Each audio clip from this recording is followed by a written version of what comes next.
Hey, it's your neighbor upstairs. What's up? I was letting you know that I ain't gonna lie, I do like root work and shit like that, but good and bad. 4 days after Alexis Ware said those words, on her neighbor's Ring camera, she vanished. Her car was found abandoned in the woods with all her belongings inside, but Alexis was nowhere to be found. In the days before she disappeared, the 29-year-old mother of two told people her last 5 exes had died, and she'd wished death upon them. She warned the father of her children that she kept seeing visions of him dying in a head-on car crash. She gave away everything she owned to a woman she'd known for only weeks, and she told her mother she wouldn't live to see her 30th birthday. She was right. 3 years later, Alexis Ware has never been found. But the question that haunts everyone who's looked into this case is simple. Did the spirits she summoned come to collect their payment? Or did someone far more dangerous silence her forever? Alexis Ware was 29 years old, a mother of 2, a makeup artist and hairstylist in Greenville, South Carolina. She'd built a social media presence with 30,000 followers on Instagram. She was beautiful, ambitious, and had just gotten approved to break her lease so she could move to Atlanta to open her own salon and boutique. She already had her business license and was gathering merchandise. Her mother, Alberta, said when Alexis set her eyes on something, she achieved it. But in late January 2022, something changed. The bubbly, outgoing woman everyone knew started acting paranoid, terrified, and making predictions about death. It started on Tuesday night, January 24th at 1:30 in the morning. TJ Patterson, the father of Alexis's 2-year-old son, received a phone call that he says he'll never forget. They'd had a relationship that fell apart in October 2021, 3 months before she disappeared. But they maintained a healthy co-parenting relationship. No drama, no fighting. When Alexis vanished, social media immediately blamed TJ. His name was dragged for months. But what he says happened on that call tells a completely different story. So Tuesday night, 1:30 in the morning, she called wake me up, talking about some TJ. She say, I know you sleep. I know you got to work in the morning. She say, but let me tell you something right quick. I'm like, what you talking about? What's up? She talking about some, well, my last 5 exes within the last 7 years, they died. Huh? What you talking about? She said, I wish death upon them. I said, bro, you is tripping. You know what I'm saying? You need help, man. Get off my phone. You talking crazy. I hung up. Alexis called TJ in the middle of the night and told him that 5 of her exes had died within the last 7 years, and she said she'd wish death upon them. After TJ hung up, she started sending him pictures of zodiac signs, spiritual meanings, things that made no sense to him. He thought she needed help. He thought something was seriously wrong. 2 days later, on Wednesday, January 26th, a neighbor at Alexis's apartment complex witnessed something disturbing. They saw Alexis in the backyard area, either digging up or burying a box. When Alexis realized she'd been seen, she went to that neighbor's door. The neighbor didn't open it. They spoke through the Ring camera. Hey, it's your neighbor upstairs. What's up? I was letting you know that I ain't gonna lie, I do like root work and shit like that, but good and bad. Root work, also known as hoodoo or conjure, is a folk magic practice that uses herbs, roots, and personal items to cast spells. Some use it for protection, healing, love, but it can also be used to cause harm, to control people, to curse people, or even to kill people. When you bury something in your backyard, especially for love spells, it's to bind someone to you, to make sure they can't leave you. An activist named Tracy, who helped with search efforts, later went to that apartment complex. She confirmed there was an area in the back where the ground was disturbed, like something had been dug up, but the box was never found. And according to those who practice these rituals, being caught is the cardinal sin. When you're seen performing spells, they backfire, and these spirits come for you. That weekend, Friday, January 28th, Alexis drove to her mother's house in Anderson with both kids for a visit. Friday night seemed fine, but by Saturday morning, January 29th, everything changed. Alexis told Alberta someone was following her. She mentioned a black truck that had been stalking her for weeks. She also said that a blocked number kept calling her phone over and over. She showed Alberta proof. The number was on her blocked list, but the calls kept getting through. When Alberta asked who it was, Alexis wouldn't give specifics. She called the person the devil. But what Alexis said next was the most chilling part. She looked at her mother and said she didn't think she was going to live to see her 30th birthday. Her birthday was May 30th, just 3 months away, and everyone knew Alexis loved her birthday. For her to say she wouldn't make it to 30 felt like a death sentence from her own mouth. Worried, her mom asked, "Why would you say something like that?" But Alexis would only say that she just knew. On Sunday morning, January 30th, something else happened. Alexis called TJ. She was having visions of him dying in a head-on car crash. She begged him not to go to church. TJ never made it into the church. He sat in his car outside crying because he could see something was deeply wrong with the mother of his child. That afternoon, Alexis left her mother's house to drive home. Before leaving, she told Alberta she was scared something would happen to her while driving, and she was horrified her kids would be in the car. She said she needed to protect them. Around 3:30 p.m., Alberta FaceTimed Alexis to make sure she got home safely. Alexis answered from her bed. She was exhausted, going to take a nap. She promised to call when she woke up. That call never came. According to her family, Alexis saw the black truck outside her apartment again. She allegedly called the police to report someone stalking her, but there's no official confirmation this call was made or that police responded. What we do know is Alexis grabbed both her children,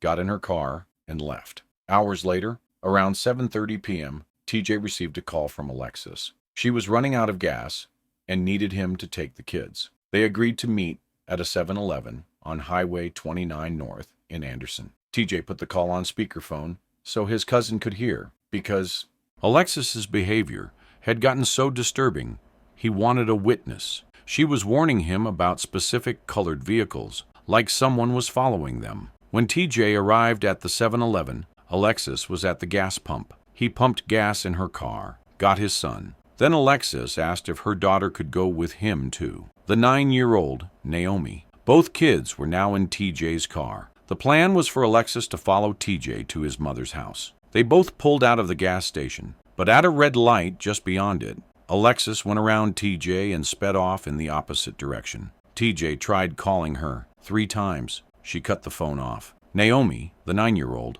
was in TJ's car. She saw everything, and when investigators questioned her for hours, she told them the exact same story. Her mama drove off real fast and went a different way. From that moment, no one ever saw or heard from Alexis Ware again. By Monday, her family couldn't reach her. She missed an appointment at the Georgia lottery office. She'd been claiming she had winning tickets to cash. On Tuesday, February 1st, they filed a missing persons report. Surveillance from the 7-Eleven showed Alexis in her red Honda Accord, wearing a black jacket, gray joggers, and a black hair bonnet. But an 18-wheeler pulled in front of the camera at the exact moment of their exchange, blocking the entire view. Suspiciously convenient timing. Investigators confirmed TJ's story. He went to his mom's house with the kids, went to work the next morning, and TJ was wearing an ankle monitor and had every movement tracked by GPS.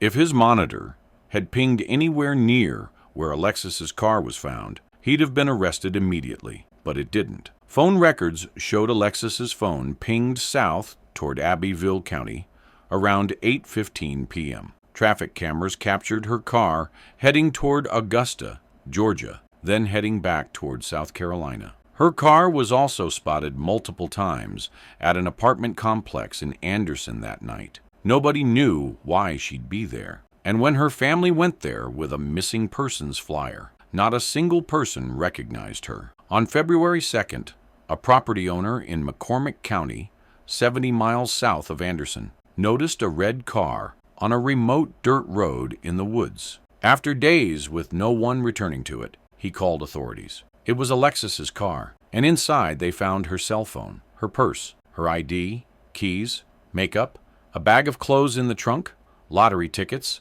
and her daughter's phone. But Alexis wasn't there. Outside the car, lying in the grass, was the black hair bonnet she'd been wearing that night. Hair bonnets don't just fall off. For it to be on the ground, something had to happen. Either Alexis took it off in a hurry, or there was a struggle. Law enforcement launched massive searches. Helicopters, cadaver dogs, canine units. They searched over 200 acres. They found nothing. Forensics processed the car. There was no blood and no signs of struggle inside. Only Alexis's fingerprints. But the car was covered in mud, like it had been driven through rough terrain. But there's another part of this story that most people don't know. Days before she disappeared, Alexis did something strange. She called a woman named Alexis, someone she'd known for only a few weeks, and told her she could have everything. Her car, her apartment keys, all her belongings. Called me Saturday and said, "You can have my car. You can have the keys to my house. I'm gonna give you everything." I said, "Lex, why are you doing this?" She said, "Because I love you and I want you to have a fresh start. I want you to have something. I want you to have more than what you have now. You can have everything in my apartment, and the things that you can't use or the things that you don't want, you can sell them." Alexis said Alexis told her to come to an address on Tuesday morning, whether they talked or not. She said she'd leave the car there with the keys inside, along with some money. On Sunday, the day before Alexis disappeared, Alexis called Alexis one more time. She asked her to drive to her apartment to check if there were any packages, because her Ring camera kept going off. Alexis went. There were no packages, but she danced in front of the Ring camera, being goofy. She texted Alexis about it. Alexis laughed at the message. That was the last communication Alexis ever had with her. On Tuesday morning, Alexis and her friend got in the car to drive to the address Alexis had given her. They were 10 minutes away when her friend turned the radio down and showed her something on Facebook. It was a missing persons flyer. Alexis Ware was missing. Alexis called the number on the flyer. It was a family member. They told her the address Alexis had given was Alberta's house. When Alexis arrived, Alberta was standing outside waiting. Alberta told her she'd been beside Alexis when Alexis told Alexis to come get the stuff. That's how she knew who Alexis was. For months, people online accused Alexis of being involved. They said she knew something. They said she was connected to Alexis's disappearance. But when Alexis went on the Steve Wilkos show and took a lie detector test, she passed. Alexis, were you involved with Alexis's disappearance whatsoever? No, sir, not in any way. She had nothing to do with what happened to Alexis Ware. Today marks 1 year since Alexis Ware went missing in the upstate. The mother of two was last seen at the 7-Eleven on Highway 29 North in Anderson. Today, the Anderson County Sheriff's Office revealed that the father of Alexis's son is no longer a person of interest by detectives. That man was the last person to see Ware the day that she went missing. The FBI is also assisting in the search. There is a $5,000 reward being offered by Crime Stoppers for help in finding Alexis Ware. 1 year after Alexis disappeared, TJ was officially cleared, but the internet wasn't convinced. Because here's what people found out. TJ is now serving 13 years in prison for murder in a completely separate case. And according to people close to the family, there are things about TJ and Alexis's relationship that never made it into his story. Things about restraining orders. Things about why he wasn't supposed to meet Alexis directly for custody exchanges. Things about why Alexis might have been doing root work in the first place. But those are details that may never be confirmed. What we do know is this. On March 23rd,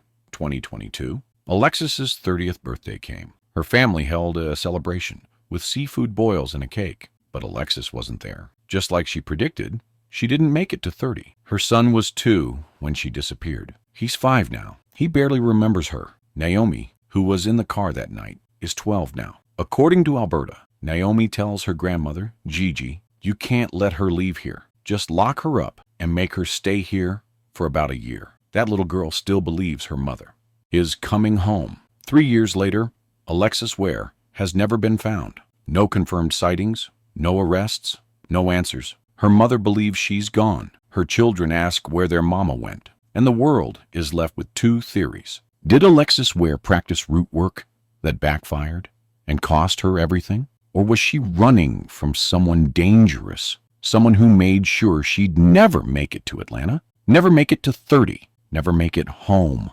Somebody knows something. And Alexis Ware's children deserve to know what happened to their mother. Did the spirits come to collect? Or did someone she knew make sure she'd never tell her story?